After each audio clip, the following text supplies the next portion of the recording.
আবারও রবীন্দ্রনাথ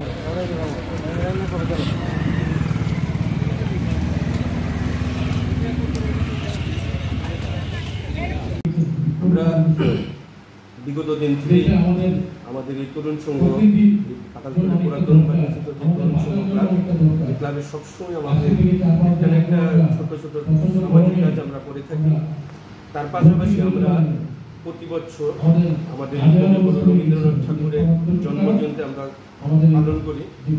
আমাদের সবসময় এই জিনিসটা আমাদের লক্ষ্য থাকে যে কবিগুরু আমাদের গুরু, এই দেশের গুরু। কবিগুরুর জন্য আমরা যতটুকুই পারি আমরা সবসময় এই 25শে বৈশাখ আজকের যে ক্লাব প্রাঙ্গণে যে কবিগুরুর রবীন্দ্রনাথ জয়ন্তী উপলক্ষে আজকের সকাল 10টা থেকে যে বৃক্ষরোপণ অনুষ্ঠান, আমাদের মাঝে অনেক অতিথিরা উপস্থিত আছেন এবং আজকে সন্ধ্যা থেকে সাংস্কৃতিক প্রোগ্রাম থাকবে এবং 3 দিনব্যাপী মেলা থাকবে, পাশাপাশি সাংস্কৃতিক অনুষ্ঠানও থাকবে। আমরা প্রতি বছর এই প্রোগ্রামগুলো করে থাকি এবং সামাজিক কাজও আমরা কখনোই পিছিয়ে থাকি না, সবসময় আমরা সামাজিক কাজের সাথে জড়িয়ে থাকি। আগামী দিনেও আমরা চাই এই সামাজিক কাজে জড়িয়ে থাকার জন্য।